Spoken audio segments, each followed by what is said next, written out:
Hello everybody, and today I'm going to do my thoughts on the Necron Heavy Construct, which I call the Super Spider because it's just cooler.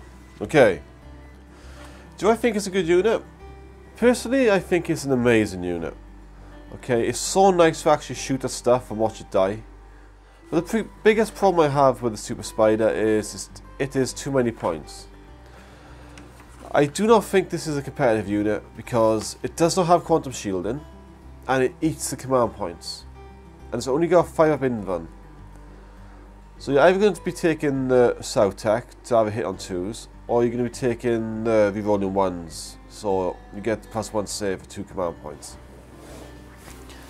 So this thing here can cost you 3 command points a turn to use. In my list that's not very good because I only have 5 command points. Okay.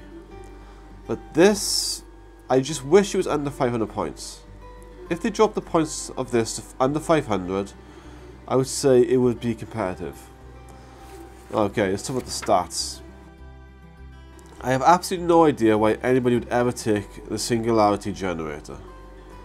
Why would you pay 625 points for 3d3, d6 damage, strength 8? It makes no sense. It would be much better off just taking 3 Doomsday Arcs or 3 Tesseract Arcs. I actually take 3 Tesseract Arcs, and I find they put a lot more damage than this thing does. Okay? So, if you do want one of these, do not buy the Singularity Generator. In my test games, I've been running the Obliterator, and they come in with the Mortal Wound weapon. Transdimensional Projector. Awesome. I've actually done, these guns are actually really good. For me, I basically count as 2 shots a turn, because I got 2 of them. But the best thing, right, is 6 flat damage, strength 16, so most things you wouldn't on a 2. I was fighting Grey Knights with it once, and he failed 2 armor saves, there's 2 free up invuln saves, just bang, 12 damage, goodbye baby carrier, you know, just, I loved it. And this Mortal Wound thing is actually really good, because I shoot this at the toughness 5, toughness 4 units, especially if you've got a nice invuln save, and it just goes through them, it's lovely. So I actually really like the Transdimensional Projector. I love the big gun. I love all the big guns and the stats on this. I think we need more flat damage in our army. It sucks you have to go to 4 to be able to have a flat damage weapon. The only weapon we have as flat damage on Codex is the Stormlord. Okay. Another thing I like is flat 6 in combat, or you can take 3 attacks and have it strength use at -2 d3 damage. That is very good. But in a lot of my games I found when I'm fighting the Imperium, especially the Imperium, you get to combat, you destroy something, these little freaking guys come along and just BANG! Oh, what's I done on 1 wound already? I just cannot believe how much damage those little guys can do to something this big. So be very careful of being charged with this guy. But all in all, it's a solid unit and it's really good. It's got a weird base rule, so each leg is like a base, which is it's okay to stop you hiding under there. Very good for stopping orcs and stuff, so you can like press sideways and like run it up. Just block. It's really funny, this. They get really annoyed.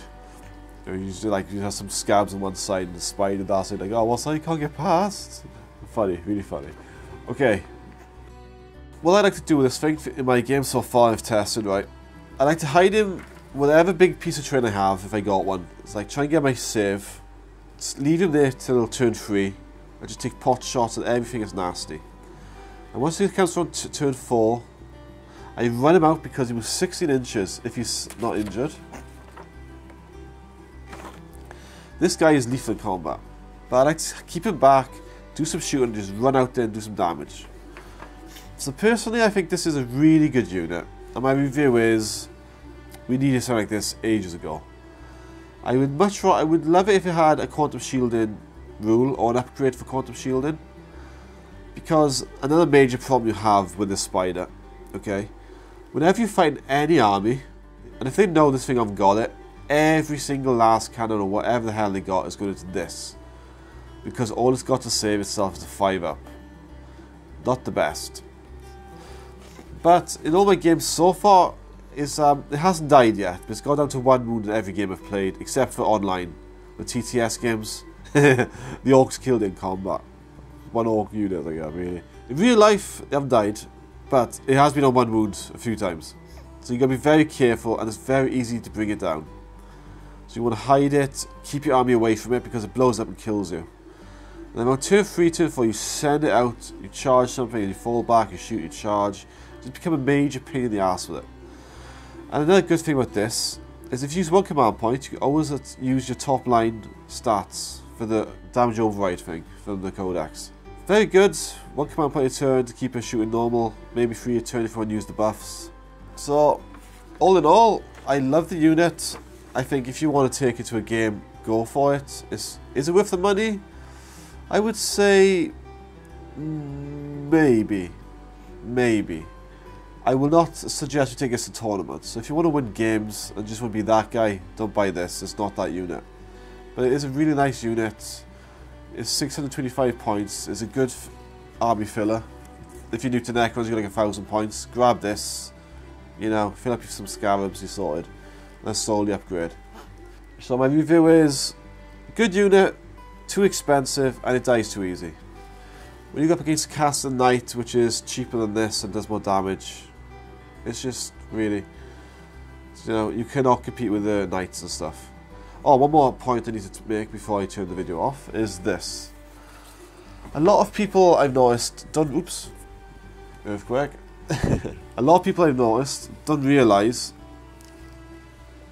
okay, if you just take this in a super heavy auxiliary detachment, right, so if you just take the super spider, you do not benefit from that detachment's rules.